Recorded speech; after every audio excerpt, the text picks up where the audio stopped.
Романската компанија Dacia објави дека започнува една сериозна производна офанзива, во која за своите автомобили прави сериозни освежувања, редизајни и внесува нова опрема и технологија.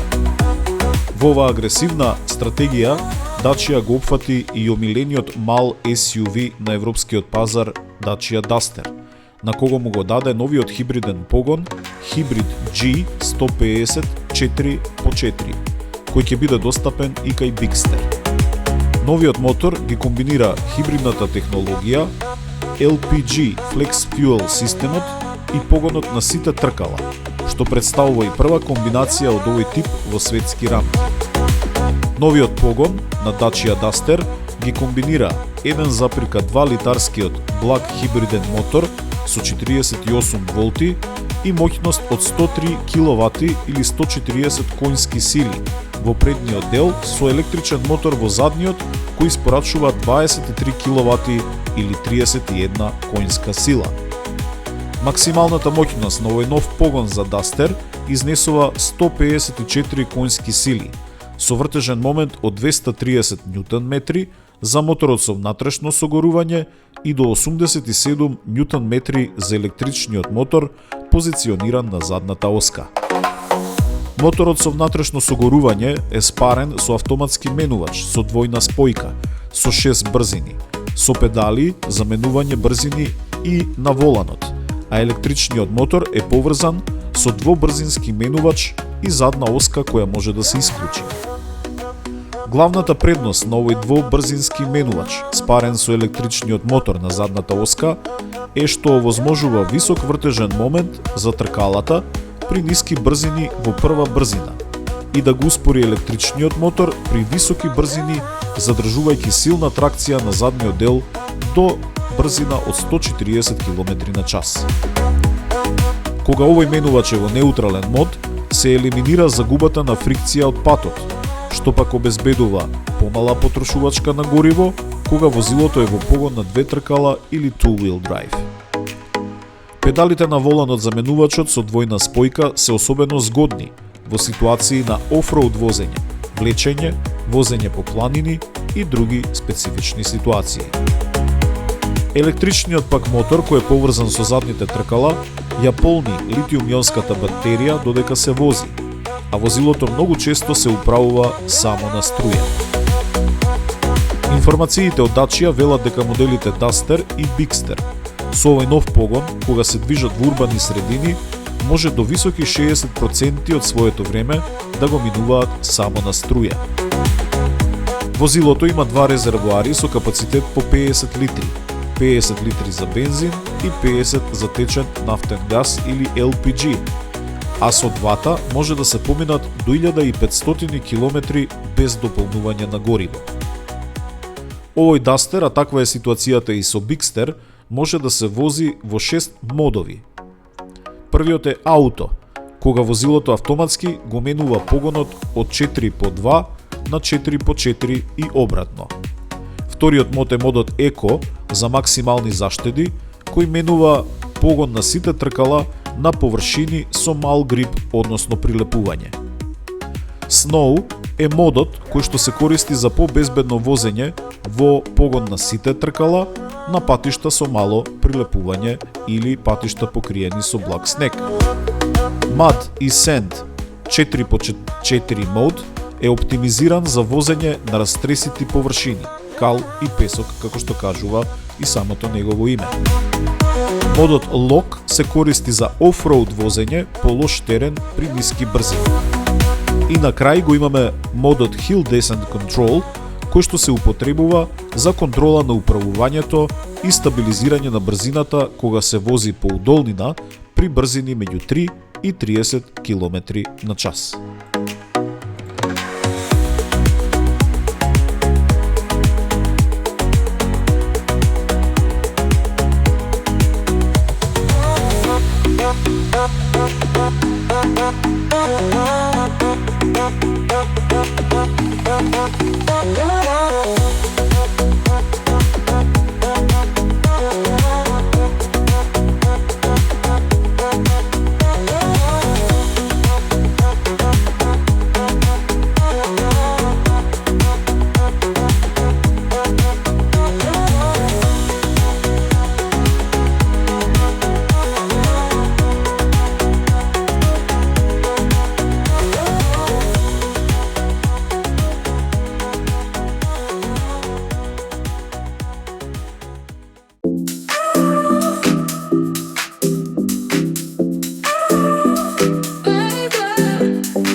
For sure, the main inspiration is the motorsports. Our history in motorsports, our legacy, our victorious cars from Le Mans and the touring cars. This brings us a wide pool of inspiration when we work on these super sporty athletic cars.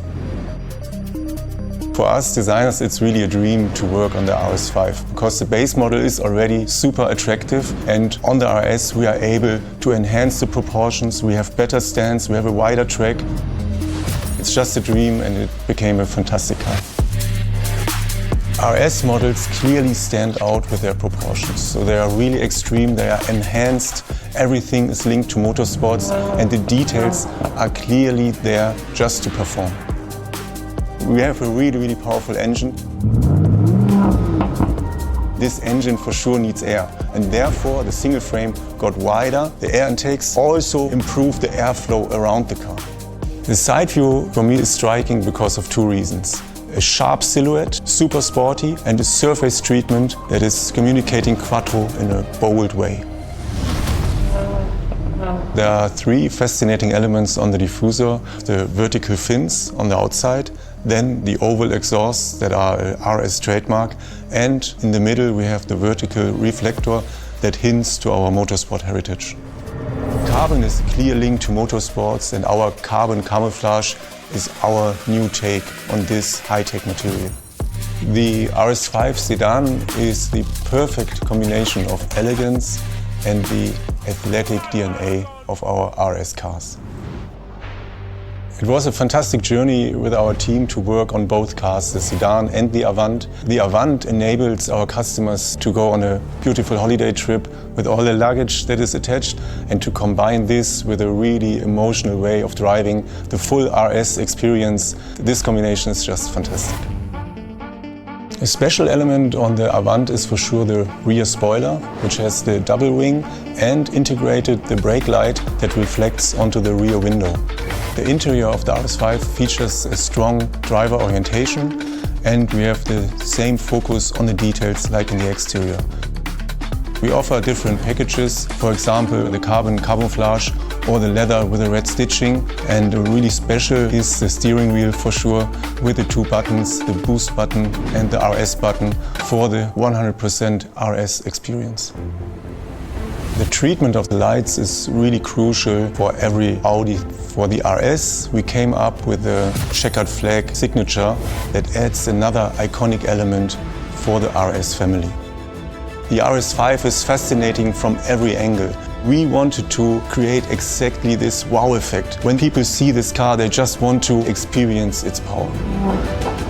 It was a dream to work with our team on this car. My name is Wolf, and this is the all-new RS5.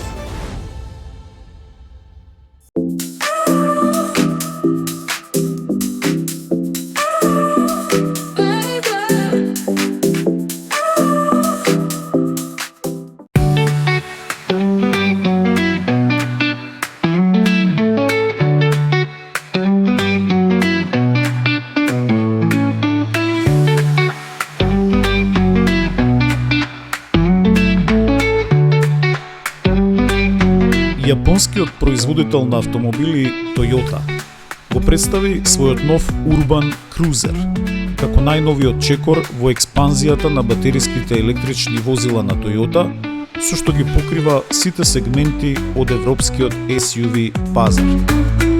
Новиот Urban Cruiser доаѓа по лансирањето на новиот и значително освежен BZ4X, а пред новата Toyota CHR Plus и BZ4X Touring, како и најновиот Hilux BEV. Urban Cruiser е достапен со две опции на батериите, кои нудат различни нивоа на перформанси и домет во возењето. Моделот е лансиран со три верзии, со погон на предните тркала и батерија од 49 киловат-часа, како и два модели со погон на предните и на сите тркала со батерија со капацитет од 61 киловат-часа. Дометот на овие автомобили, согласно ВЛТП комбинираните податоци, изнесува 344 километри. За моделите со погон на предните тркала и со батерија од 49 киловат-часа и 426 километри за моделот со погон на предните тркала и батерија од 61 киловат-часа. Крузерот со погон на сите тркала и батерија од 61 киловат-часа можете да го возите 395 километри без дополнување на батеријата. Батериите се направени од литиум железен фосфат LFP, кој возможува зголемена автономија и предности од трошковната страна. Вграден е и посебен систем за термален менеджмент, кој внимава постојано да се држи оптимална температура на батеријата и при топли и при студени услови на оперирање. Она што секако им значи на клиентите е дека батеријата потпаѓа под така наречената Toyota Battery Care Program или програма за нега на батеријата на Toyota, која гарантира дека најмалку 70% од оригиналниот капацитет на батеријата ќе се одржи најмалку 10 години или изминати 1 милион километри. На брз полнач од 10 до 80%, батериите на новиот Urban Cruiser се полнат за околу 45 минути, додека полнењето на трофазен полнач од 11 киловати од 15 до 100% ќе трае околу 6 часа. Кај Urban Cruiser вграден е електричен систем за погон на сите тркала, кој користи дополнителен мотор на задната оска, која пак гарантира безбедно возење и на површини надвор од патот или на лизгав коловоз. Возилото е изведено на нова BEV платформа, развиена за да обезбеди максимален простор во интериерот и оптимални возни перформанси. Телото на автомобилот е направено од цврст и ригиден челик, а батеријата која е ставена под возилото за да обезбеди низок центар на гравитација има посебни заштити од удари и оштетување. Батериското пакување е рамно со нископрофилен дизајн кој возможува слободен проток на воздухот под возилото. Интериерот, благодарение на долгото меѓуосовинско растојание од 2700 мм, нуди богат простор и солиден комфорт. Задната клупа може да се лизга и подвоено да се спушта, што пак овозможува лесно складирање на богат волумен за багажниот простор. Она што највеќе ги радува и на што највеќе му посветуваат внимание по новите генерации е информацијскиот и мултимедиумски систем, кои се заедно споени во една единица. Лесно и едноставно е поврзувањето со паметни телефони, а со помош на апликацијата My Toyota, собствениците можат и оддалеку да ги следат податоците и да ги оперираат функциите, како што се планирање на точките за полнење на батеријата, проверка на незиниот статус и наполнетост, активирање на клима уредот пред да се влезе во автомобилот, што е особено згодна алатка при ниски или високи надворешни температури. Инаку, новиот Urban Cruiser можете да го возите во 4 мода: Eco, Normal, Sport и Pedal Drive, кои се активираат преку копче на централната конзола, а кај моделите со погон на две тркала, достапен е и режимот Snow, преку кој се регулира вртежниот момент за да се намали пролизгувањето на површини покриени со снег. Менувањето е лесно со помош на контролерот Shift by Wire. Во поглед на безбедносната опрема, Urban Cruiser е опремен со систем за поддршка при сопирање, адаптивен темпомат, систем за одржување во коловозната лента, препознавање на знаци, систем со камери во 360 степени, сензори за паркирање напред и назад, систем за надгледување на слепата точка и многу други елементи на активна и пасивна безбедност. На европскиот пазар електричниот крузер ќе почнува со цена од над 35.800 евра.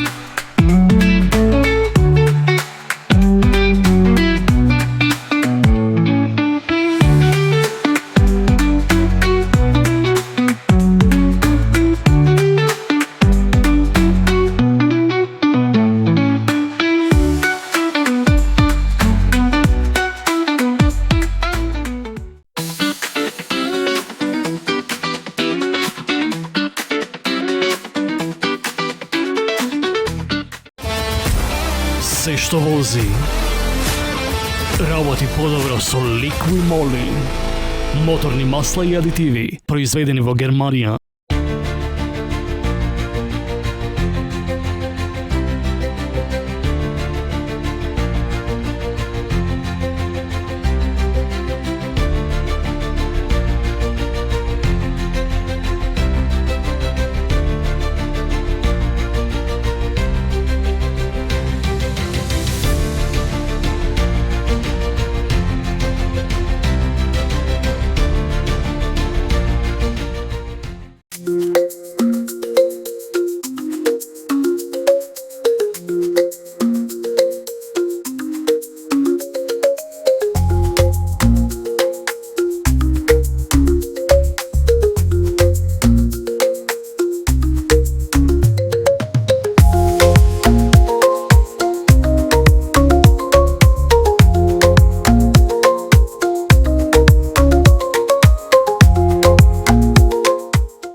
Од светот на Tech Alliance, германската компанија што го креираше легендарниот TechDoc, ни доаѓа сосема ново решение за независни сервисни работилници.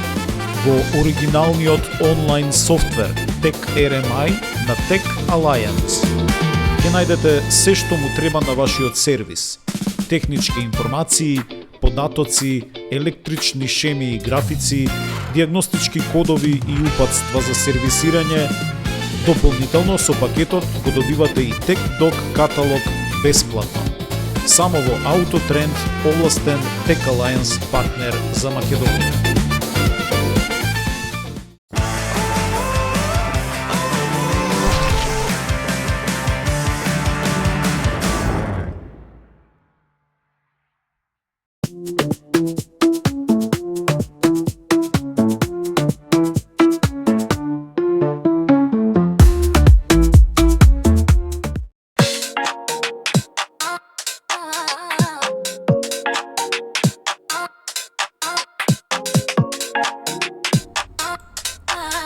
BMW групацијата ги носи поблиску до Европа дигитализацијата, користењето на вештачката интелигенција во процесот на производство и научната фантастика.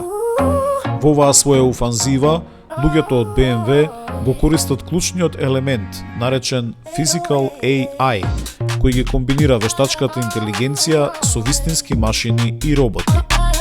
Како резултат на оваа нова технолошка револуција, на баварските производни ленти, рамо до рамо со работниците, започнаа да стојат и хуманоидни роботи. За прв пат во својата историја, BMW групацијата го носи Physical AI во Европа и како пилот проект во својата фабрика во Лајпциг ги стави во функција хуманоидните роботи, кои треба да се вклучат во сериското производство на возила, а подоцна можеби и во производството на батерии и компоненти. Во врска со овој нов проект, Милан Неделјковиќ, член на бордот на директори во BMW, изјави: "Дигитализацијата ја подобрува конкурентноста на нашето производство, овде во Европа и во светот. А симбиозата на инженерската експертиза со вештачката интелигенција отвара сосема нови можности за нас во процесот на производство." Минатата година BMW Group успешно имплементираше пилот проект со хуманоидни роботи во својата фабрика во Соединетите Американски држави.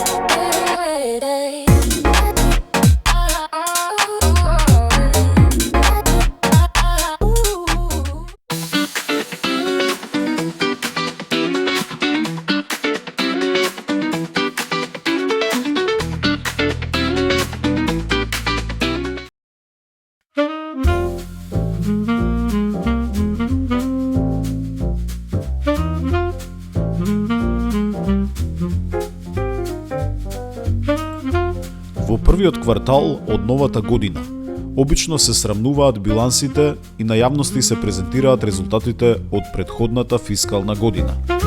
Нема да биде никакво изненадување ако кажеме дека минатата 2025 година беше полна со предизвици и премрежија речиси за сите производители на автомобили во Европа. Во една од минатите епизоди зборувавме за резултатите на европскиот гигант од Штутгарт, Mercedes-Benz, кој за 2025 година пријави пад на прометот од 9,2%, но и катастрофален пад на профитабилноста од масивни 48,8%. Наред дојде и групацијата Stellantis, која на светски рамки со 5,48 милиони продадени возила во 2025 година го освои петтото место зад Toyota, Volkswagen групацијата, Hyundai Motor Company и General Motors. Оваа меѓународна групација Stellantis, под чија капа пулсираат еден куп брендови, како што се Peugeot, Citroen, Opel, Fiat, Alfa Romeo, Maserati, Jeep, Ram, Abarth, DS и други, ги објави своите официјални резултати. А резултатите сигурно предизвикаа инфаркт симптоми за акционерите. Како што објавија во своето официјално известување, групацијата во 2025 година направила загуба од, верувале или не, 22,3 милиарди евра. Вкупниот промет кој групацијата го направи изнесувала 153,5 милиарди евра, што пак е пад во споредба со претходната година од 2%. Како е тогаш направена оваа масивна загуба, која им дава право на челниците на компанијата да не исплаќаат дивиденди на вработените и на акционерите? Најголемиот дел од трошоците кои ја генерираат оваа загуба, без преседан секако, се должат на отписи или така наречени во сметководството write-offs. Иако годината и самата по себе не беше сјајна, како што изјави Антонио Филоса, шефот на Stellantis, компанијата решила наеднаш да ги впише како трошоци сите прилагодувања во билансите со кои треба да се амортизираат трошоците кои доаѓаат од спората трансформација на пазарот со електрични возила. Во превод, компанијата имаше предвидено побрзо темпо наменување на возните паркови од мотори со внатрешно согорување во електрифицирани автомобили. Како резултат на тоа, направени се сериозни инвестиции во новите технологии, кои сега, бидејќи клиентите не ги менуваат своите навики со предвиденото темпо и не ја враќаат инвестицијата со ист ритам. Дополнително во следниот период ќе бидат запрени или намалени темпото на производство на повеќе електрифицирани автомобили, а овие загубени волумени се трошок за компанијата која истите ги внесува во своите биланси. Брендовите секако беа осакатени и со големите трошоци предизвикани од контроверзните царини на Трамп во Америка. И целата оваа ситуација, како што изјави Филоса, не води до одличен момент кога компанијата треба целосно да се ресетира и да почне одново. Во групацијата Stellantis како добри сигнали ги издвојуваат резултатите во вториот семестар од 2025 година. Како што се вели, во вториот семестар од 2025 година беа продадени солидни 2,8 милиони автомобили, што представува пораст од 277.000 возила, или плюс 11% повеќе од истиот период во 2024. Особено се истакнуваат резултатите во Северна Америка, која додаде 231.000 возила, што е пораст од плюс 39% споредено со истиот период лани. Останува да видиме дали овој навидум храбар или налудничав потек на Филоса и неговите советници да се направат овие отпишувања ќе ги даде посакуваните резултати. Она што е сигурно е дека компанијата нема да исплати дивиденда и истата ќе може да ја искористи во својот процес на трансформација. Но кога правите вакви потези, секогаш ви се заканува опасноста дека акционерите ќе сакаат да ви се одмаздат, што може да значи и предвремено резидување со новиот директор Филоса, кој од кормилото го замени Тавареш во 2024 година. Многу аналитичари сметаат дека токму Тавареш, кој го започна генерирањето на овој голем конгломерат на производители со главна цел да може да се спротистави на конкурентните групации Volkswagen и Toyota, ја носи најголемата одговорност за проблемите со кои се соочува групацијата денес и кој сметаше дека формулата за успех се крие во окрупнувањето, во спојувањето на толку многу брендови кои имаат своја традиционална публика и фанови, и дека со економијата на обем ќе може на светот успешно да му се продаваат автомобили кои користат иста или слична технологија, мотори, платформи и опрема, а главно ќе се разликуваат по значката и брендот на предната хауба. Останува да видиме дали и како Филоса и неговиот тим ќе ја преживеат оваа драма и дали по објавените шокантни резултати ќе уследат подинамични шок терапии, кои може да предвидуваат и резови, односно ослободување од некои брендови кои упорно тонат и ги влечат сите надолу кон дното.